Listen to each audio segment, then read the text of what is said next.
Heureux. Oui, Il semblerait que tu as des choses t'aies des choses à rajouter. à rajouter, c'est-à-dire que je voulais dire quand on regarde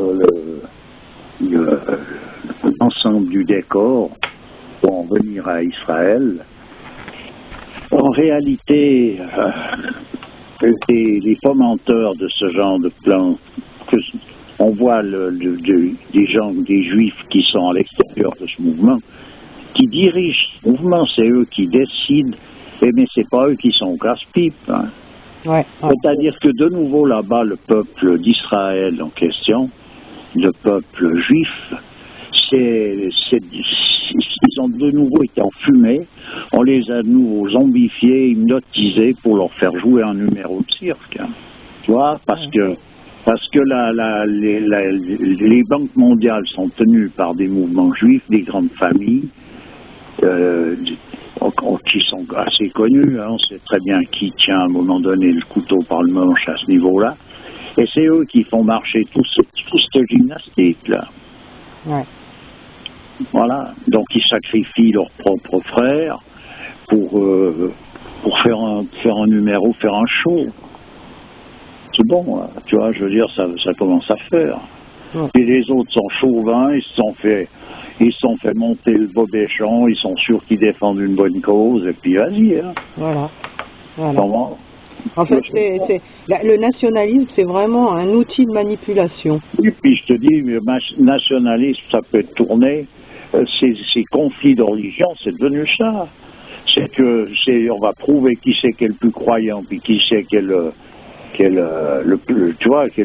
plus près de Dieu à coup de mitrailleuse. Ouais. Non, mais attends, c'est bon. Ouais. Mais ça, qui c'est qui mène la base de nouveau là? Tu vois, j'entends sur le plan de l'orchestration du mouvement, là, ça renvoie bien d'où ça vient quand même. Les tireurs de ficelle, hein. Voilà. Comme d'hab. Comme toujours. Comme toujours, mais il faut que le scandale arrive, mais malheur à celui qui le provoque.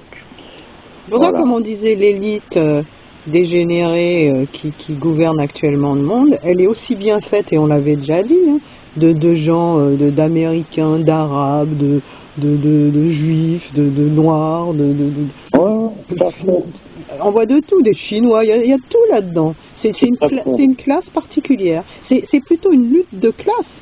À un niveau, tu vois, vachement plus, à une échelle vachement plus grande, mais c'est une lutte de classe. C'est-à-dire, c'est un renversement complet dans le sens que là, on est retombé sur une position qui est en quelque sorte une caricature du monde traditionnel, dans le sens qu'il y a des gens qui sont des autorités dans ce monde. C'est-à-dire, comme les religieux pouvaient l'être, j'entends, ou les hommes de Dieu pouvaient l'être, comme les castes brahmanes en Inde, où c'est une autorité d'ordre spirituel qui va déterminer les mouvements. Ensuite de ça, derrière, il y a des personnages qui sont qui ont le pouvoir. Tu vois, c'est de nouveau ces mêmes phénomènes de caste qui reviennent, mais à l'envers. C'est-à-dire que les moines, en l'occurrence, c'est des suppôts de la contre-tradition. Et ils se tiennent là, dans le sens qu'ils connaissent les disciplines monastiques et ils les maîtrisent. Ouais. Vraiment, c'est une caricature, mais c'est bien joué, tu vois. Finalement, tout a été torpillé de tous les côtés, quoi. Oui, c'est parfaitement bien joué. Surtout les choses de valeur, finalement. Les choses c'est l'essentiel, c'est un renversement complet de position. Ouais. Ça a basculé, c'est pour ça que tu peux faire des pieds, des mains, brandir tous les drapeaux que tu veux. J'entends que tu ne peux faire autre chose que de participer à cette mascarade. Ouais. Tu es condamné à devoir participer à la mascarade. C'est terrible comme histoire. Et ce, quoi que tu fasses.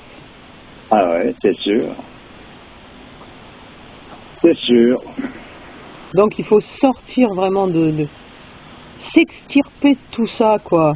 Et par la pensée, par tous les modes, toutes les formes, les possibilités. Comme dit, c'est nous une démarche, mais en plus de ça, il ne faut pas rêver, on n'en sort pas Il y a une partie qui est en effet de temps et d'éternité.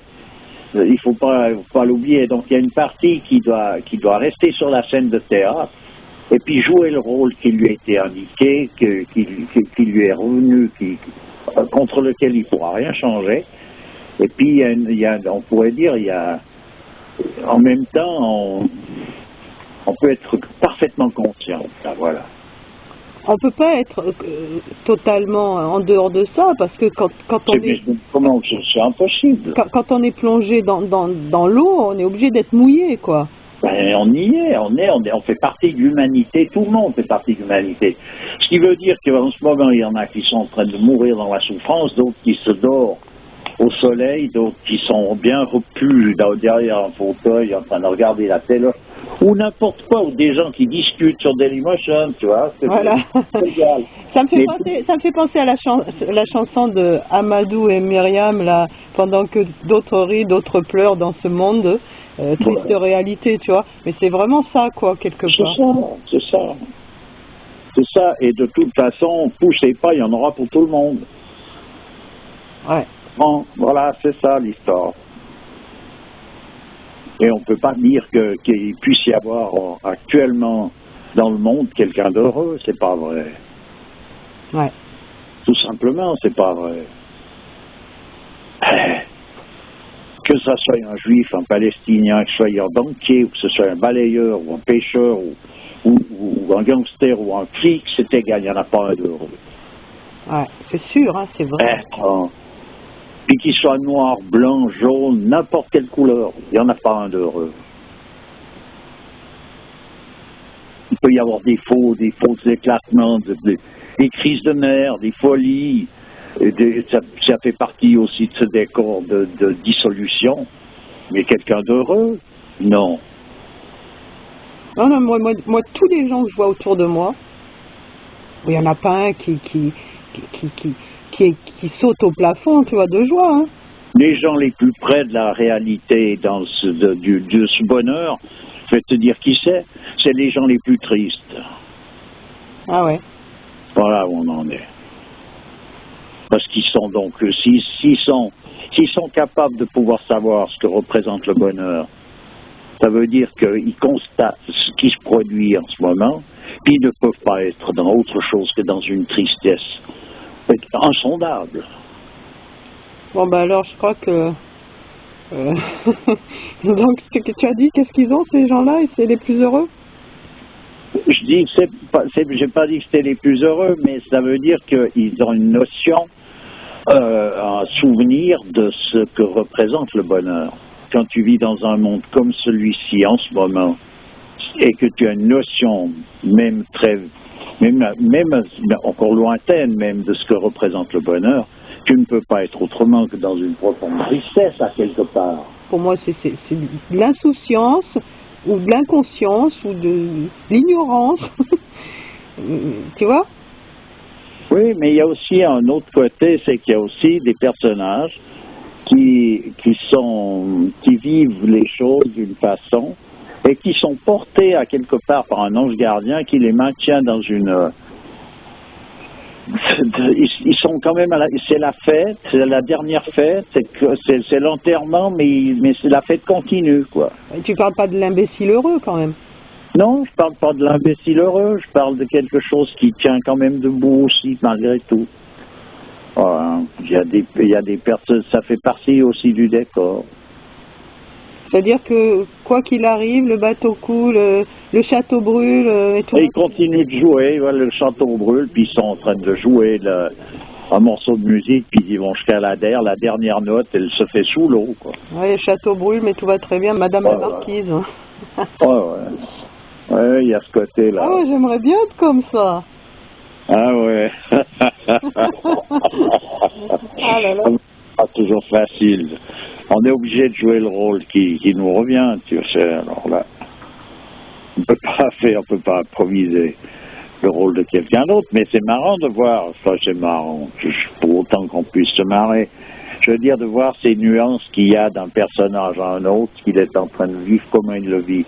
Il y est poussé d'ailleurs par les événements, souvent, par un tas de choses, mais voilà comment il vit ça. Puis c'est pas toujours celui qui est le mieux loti qui se plaint le moins, hein, puis inversement. Oui.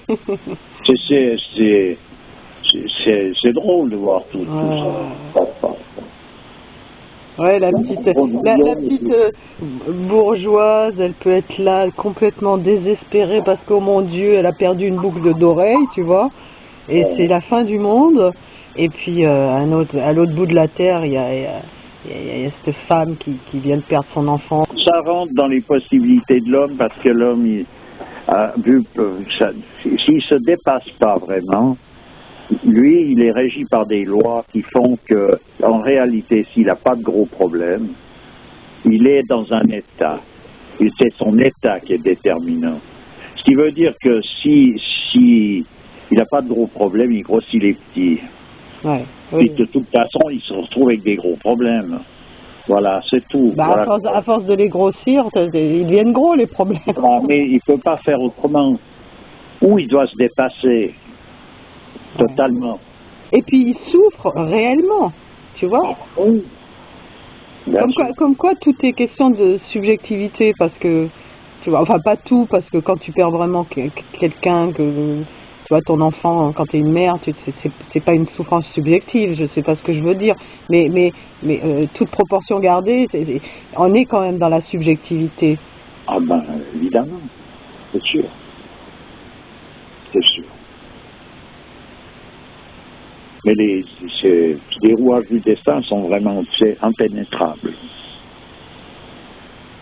Mais c'est vrai qu'on est dans cette subjectivité tout le temps, parce qu'en réalité, où on le voit, c'est qu'on a, comme les choses doivent se dérouler, comme elles doivent se dérouler, qu'on ne peut rien changer à l'histoire, ce qui veut dire que donc tout a un sens précis, tout devrait pouvoir être vu comme la volonté de Dieu, et puis donc Dieu est amour, mais comment on fait là?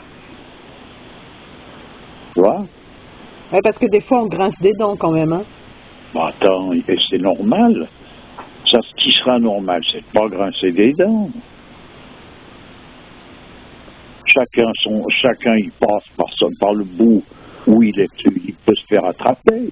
Eh ben ça y est, tu veux pas souffrir par là, t'as un autre endroit où tu vas l'arrêter, puis c'est bon. Ça, c'est pas possible. Je traduis, hein, l'arrêter en Suisse, ça veut dire souffrir. Ouais. Tu t'oublies, mon cher. Oui, d'accord. Je sais même pas si c'est vraiment suisse. Ah bon? Mais enfin bon, c'est vrai que je l'utilise. Enfin voilà. Je veux dire, il y a des moments dans la vie où je sais que moi j'ai été révolté dans des proportions où j'oserais pas y raconter comme ça. Oh là là. T'as des choses à nous cacher? Oh oui, je fais que ça. Oh non, moi j'ai été dans un état de révolte, mais c'est quelque chose de pas possible. Moi je sais qu'un temps, j'ai eu une période dans ma vie où, tu vois, où j'ai passé mon adolescence et tralala. Il fallait pas me parler de bondieuserie, de n'importe quelle couleur. Il fallait pas venir m'abuser avec ça, tu vois.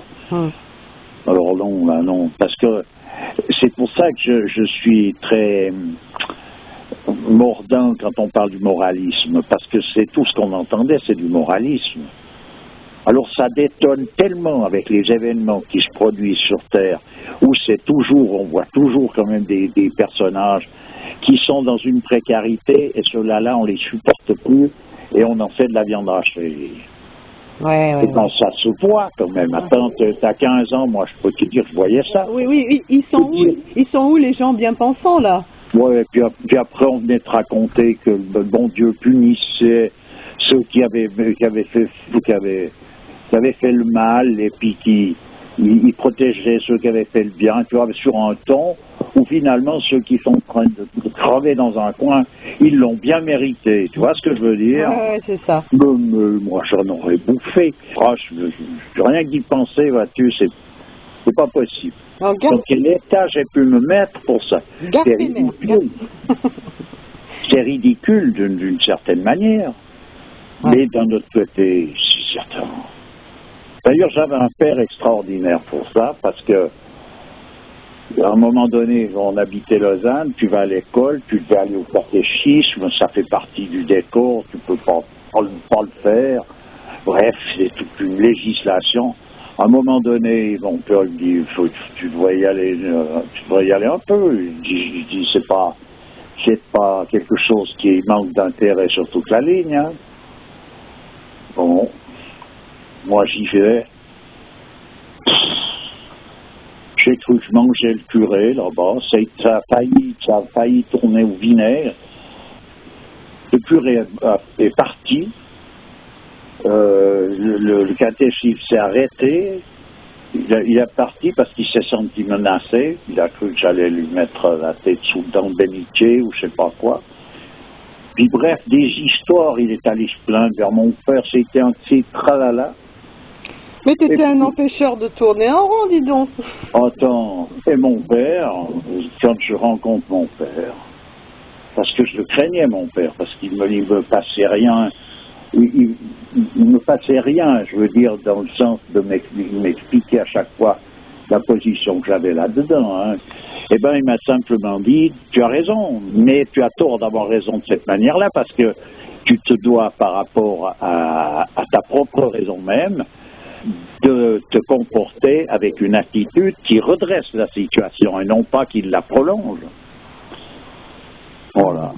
Bah écoute, on voit que les chiens n'ont pas fait des chats, puisque c'est le discours que tu nous tiens, hein, je te dis. Non, en tout cas, voilà, c'est le discours que j'ai eu, et puis sur le moment, pour la vallée, je comprends très bien la difficulté qu'il y a, parce que pour moi, c'était difficile. À un moment donné, il faut vraiment se lancer dans le vide.